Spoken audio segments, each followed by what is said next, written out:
The morning after, the house smelled like coffee and wet wood the next morning. Clara came downstairs late. Her hair was still damp from the shower.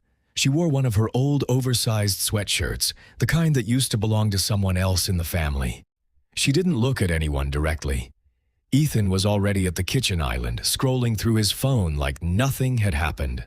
Black t-shirt, tired eyes, the same quiet posture he always had. But when she walked in, his thumb stopped moving for half a second. That was all. Their aunt was talking about the storm damage. Someone mentioned the boathouse roof might be leaking. Normal morning noise. Normal family noise. Clara poured herself coffee. Her hand was steady. Her pulse wasn't.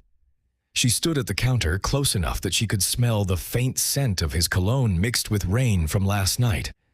Close enough that if she shifted even slightly, her arm would brush his. She didn't move. Neither did he. Later, the family decided to check the boathouse. Most of them stayed near the main dock. Ethan and Clara ended up walking the longer path around the trees, the one that stayed out of sight. The air was still heavy from the storm. Leaves dripped. The ground was soft under their feet. For a while, neither of them spoke. Then Clara said, voice low, "You left." Ethan kept walking. "I had to." "Did you?" He stopped. They were under the thick cover of the pine trees now. The lake was only a few meters away, but the rest of the family felt far. Too far. Ethan turned to face her. His expression was controlled, but his eyes weren't. "You know what this is," he said. "You know what it would do to everyone if—" "I know," she cut in. "I've known since the second you looked at me like that last night." Silence stretched between them again. A drop of water fell from a branch and landed on her collarbone. It slid slowly down. Ethan's gaze followed it before he forced his eyes back to her face. Clara stepped closer. Not much, just enough that the space between them became dangerous. "I kept feeling your hand," she whispered, "even after you left. Even while I was trying to sleep." Ethan's jaw tightened.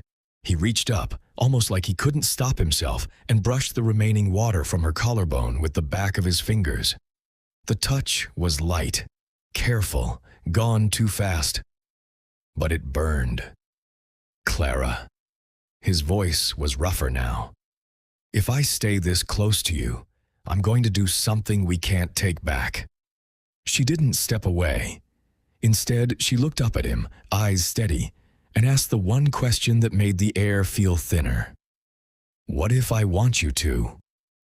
For a long second, neither of them breathed. Somewhere behind the trees, a voice called their names. Ethan closed his eyes.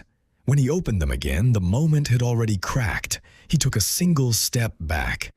But his fingers, when they left her skin, curled into a fist at his side, like he was trying to hold on to the feeling a little longer.